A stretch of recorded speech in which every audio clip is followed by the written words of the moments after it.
BCB নির্বাচনে সরকারি হস্তক্ষেপের অভিযোগে সরে দাঁড়ালেন তামিম ইকবাল। সকালে বিসিবিতে এসে নিজ মনোনয়ন প্রত্যাহার করেন তিনি। তামিম বলেন, এটা ইলেকশন নয়, সিলেকশন। ক্রিকেটের ফিক্সিং বন্ধ করতে হলে ইলেকশনের ফিক্সিং আগে বন্ধ করতে হবে বলেও মন্তব্য করেন তিনি। অপরদিকে তামিমের মতো একই অভিযোগে ইসরাফিল খসরু, ইয়াসির আব্বাস সহ আরও 14 জন কাউন্সিলর তাদের মনোনয়ন প্রত্যাহার করেছে। রাফি আমিনকে সাথে নিয়ে জানাচ্ছেন আতিকুল ইসলাম শাকিল। বিসিবিতে দীর্ঘদিনের সিলেক্টেড পদ্ধতি ভেঙে নতুন বাংলাদেশে প্রকৃত নির্বাচনের মাধ্যমে পরিচালক আসতে যাচ্ছে ভেবে ক্রিকেট প্রেমীদের আগ্রহ ছিল এই নির্বাচন নিয়ে। যদিও প্রথম থেকেই জটিলতা ছিল দুদকের তদন্তনাধীন 15টি ক্লাবের ভোটাধিকার নিয়ে। তাদের নিয়ে নানা রকম অভিযোগ আলোচনা ও দেন দরবার চলে সংশ্লিষ্ট পক্ষগুলোর মধ্যে।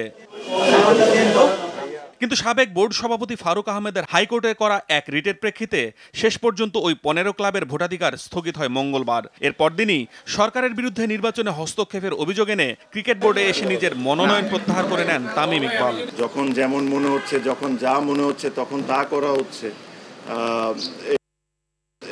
এটা আসলে ইলেকশন না, এটা ইলেকশন না। আর ক্রিকেটের সাথে জিনিসটা কোনো দিক থেকেই মানায় না। এটা হলো আমাদের একটা ওয়ে অফ প্রোটেস্ট, যে এখান থেকে এসে যে এই নোংরামির পার্ট আমরা থাকতে পারবো না।